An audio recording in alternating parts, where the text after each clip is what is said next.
All of you guys should know that I in no way, shape, or form have any kind of interest in football, but I will definitely look up the timing of a game if it means that during the halftime show we will be getting a new Marvel movie trailer, and this time it is for none other than Captain Marvel.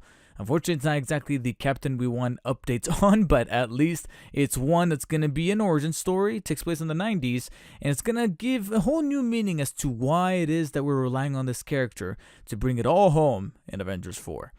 So I think I kind of joined the overall consensus with how everybody felt about the first trailer, which is that it was okay, really. I mean, it wasn't anything terribly spectacular. It wasn't anything too bad either, but it was just kind of middle of the road, and it didn't do anything to move my compass. That could be suggestive, but it didn't do anything to kind of push me towards one side or the other when it came to how I felt about Captain Marvel.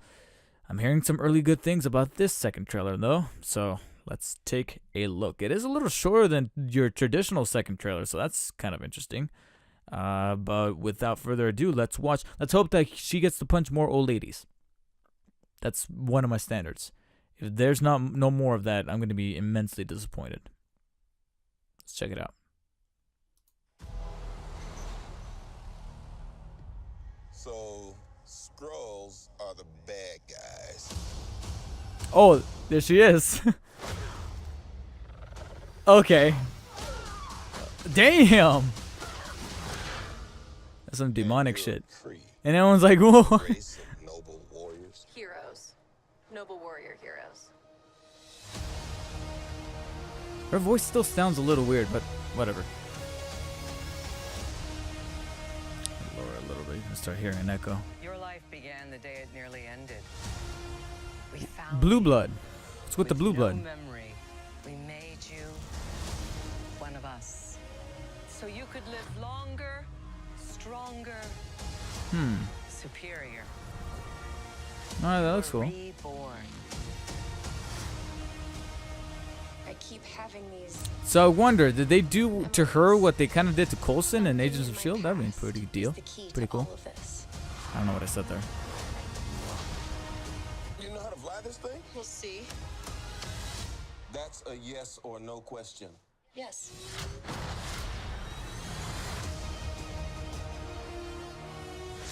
Would you like to know No, that would look pretty neat. what you really are? Still don't know. I mean, I think I had a life here. I'll save my thoughts for the end here. But What aren't you telling me? You've Yeah, come a Marvel. long way, but you're not as strong as you think. wait, so is he the? This war is just Could he be a villain? I'm not gonna fight your war. I'm gonna end it. All right, that actually looked pretty fly. Okay, that looked pretty badass. Aren't you the cutest little thing? Aren't you cute? And what's your name, huh? Fury. What's cute? I'll be back. Hopefully that joke is a little better in the movie. I mean, it wasn't terrible, but I just feel like some added context will make that even funnier. That aside, the cat joke aside, and I wonder if there was some kind of Easter egg layered there in the little collar.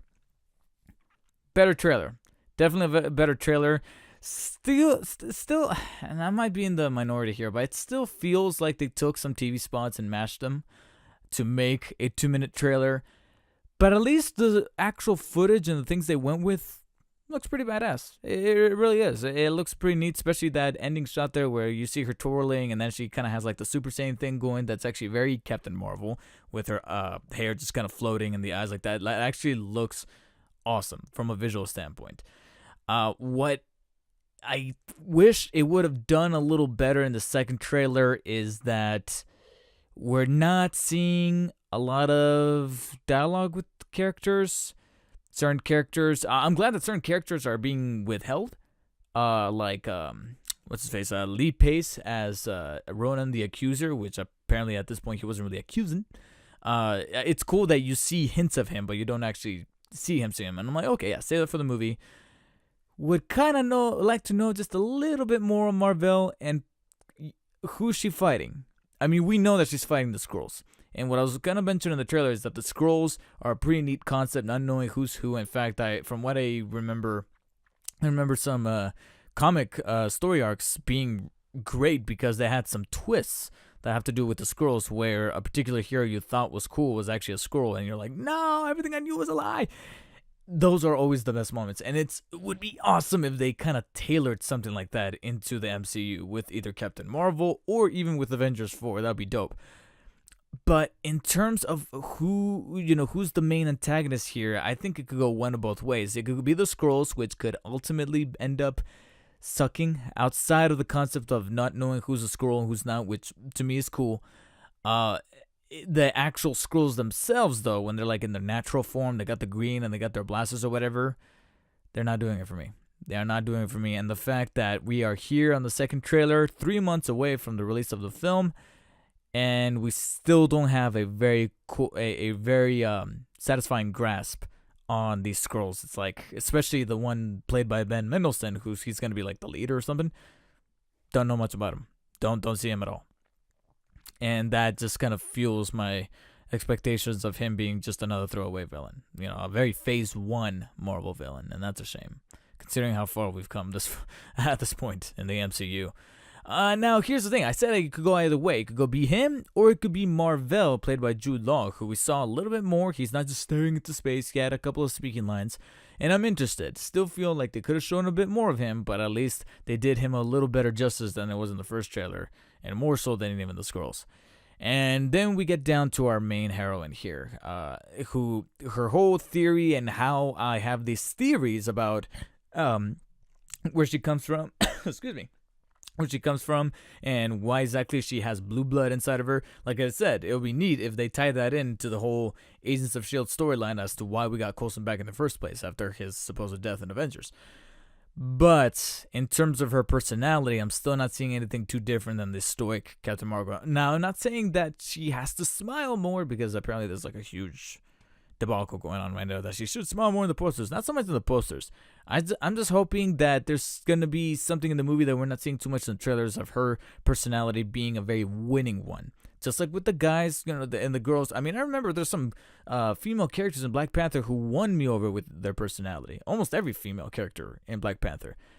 I want to see that with Captain Marvel here, and so far I'm kind of not seeing that in terms of her personality being this character that we can kind of root for, so that when she shows up in Avengers 4, I'm going to be like, yeah, she's going to be the one to whoop Thanos' ass. Still not getting that. But it is nonetheless, it is still just a trailer, and we still got until March, I think 8th or 9th or something like that to wait for the actual release of the film. But until then, this trailer showed some more cool action sequences, some polished effects, and that's really about it. So I'll say that, my interest in Captain Marvel did increase slightly, but it didn't exactly tip the scale as I was hoping it would.